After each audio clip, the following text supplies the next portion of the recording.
5 minutes on the other side, and I will have the perfect imaginary burger. Hey there, Haley here. I am practicing for a cookout I'm having next week, and I'm not actually cooking anything right now.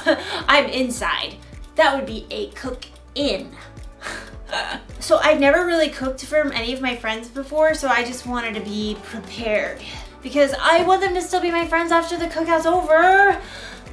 Just kidding, that's not how friendship works. Friendship is using your words and actions to show others you care. I don't think friends should stop being friends for little things like food tasting bad. It's delicious. And I think you can even stay friends with someone if they, say, accidentally burn you with a hot potato. Hot potato, hot potato, hot potato, ha, ha, ha, ha. Friendship can last through most anything. Unless a friend makes fun of my hat, then it's over. Oh, time to flip an imaginary burger. Woo! Today's story is about a time when one of Jesus' friends did something really bad. Jesus could have flipped out. But he didn't do that. He didn't do that. I'll see you soon. Oh, let's see. Can't turn the camera off with the mids. Sorry. The Bible. It's 66 books of history, stories, letters, and poetry that fit together to form God's one big story. The epic adventure of how He created us and loves us so much that He made a way to rescue us. As we travel through the Bible, from Genesis to Revelation, we discover people who met God and found their lives changed forever. And now for an amazing story, inspired by the book of John. Chapter 21, verses 1 through 19. Peter hauled in the knotted net yet again as the first light of dawn gleamed in the eastern sky. Empty. Not a single fish all night. Thomas shook his head. I doubt we'll catch a thing before it's time to take the boat in. John studied Peter thoughtfully. Peter, you didn't really want to catch fish anyway, did you? You just wanted to get out in the boat and do something normal. Peter shrugged, but he knew John was right. Over the past few weeks and months, everything in his life had turned upside down. First, Peter had shown the courage to speak the truth about his friend Jesus. You are the Christ. You are the Son of the living God. Many people wanted to make Jesus king, even though the religious leaders hated him. The day before Jesus was killed, Peter had promised Jesus that he would follow him anywhere, and even give up his life for Jesus. But that very evening, Jesus was arrested. Peter was so scared he told 3 different people he wasn't Jesus' friend. I don't know that man. Peter felt sick about what he'd done, especially when Jesus was nailed to the cross and died. But then he returned to life. He appeared to his friends. It was amazing, incredible. Everyone was excited beyond belief. Except Peter must have wondered. Is Jesus mad at me? Am I still his friend? Does he still love me? Now Peter found himself in the boat, trying to figure it all out. His fingers tightened on the wet rope as he prepared to cast the net one more time. As he glanced over on the shoreline, he saw a figure standing there. Friends, don't you have any fish? Nope, not one. Throw your net on the right side of the boat. There you will find some fish. The 7 disciples in the boat exchanged glances as Thomas laughed. I seriously doubt it. You guys have anything better to do? Let's give it a try. Together, the men heaved the heavy wet net back into the sea on the other side. Hey, I think we've got something. Bring it on in.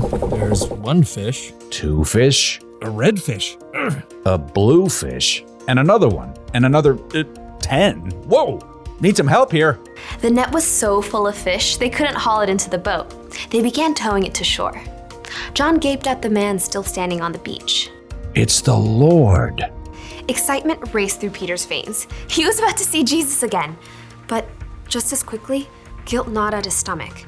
Facing Jesus meant he had to face how he denied knowing Jesus. But it's Jesus.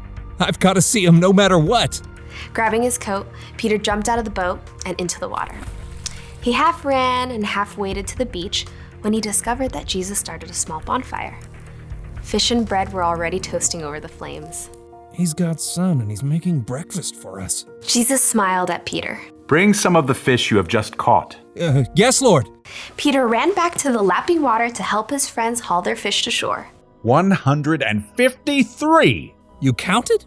Don't doubt it. Jesus gestured to the disciples to join him around the fire. Come and have breakfast. As the disciples gathered, Jesus offered them bread to eat. John whispered to Peter, "This is what he did when we last ate together at the Passover meal." When breakfast finished, the disciples rose to take care of their fish. Peter found himself walking beside Jesus. There were so many things he wanted to say, but he couldn't find the words. Simon Peter, do you really love me more than these others do? Peter swallowed hard. Surely Jesus knew what he felt. Yes, Lord, you know that I love you. Feed my lambs. Peter remembered how Jesus would compare people to sheep in his stories. Peter, do you really love me? Lord, you know that I love you. Take care of my sheep. Sheep, people. Peter waited in his mind. Jesus must be telling Peter to take care of the people who had followed him. Peter, do you love me? Lord, you know all things. You know that I love you. Feed my sheep. Just as Peter denied knowing Jesus 3 times, he now confirmed 3 times that he loved Jesus. What's more, Jesus wanted Peter to go out and share that love with others. He's forgiven me, even after what I did. Peter, things are going to get even more difficult for you. You are going to be led places you do not want to go. Peter slowly nodded his head. He was willing to do anything Jesus asked of him. Follow me. Yes, Lord, I will. Because Jesus had forgiven him, Peter was now free to share the love of God with those around him, without carrying around a heavy load of guilt.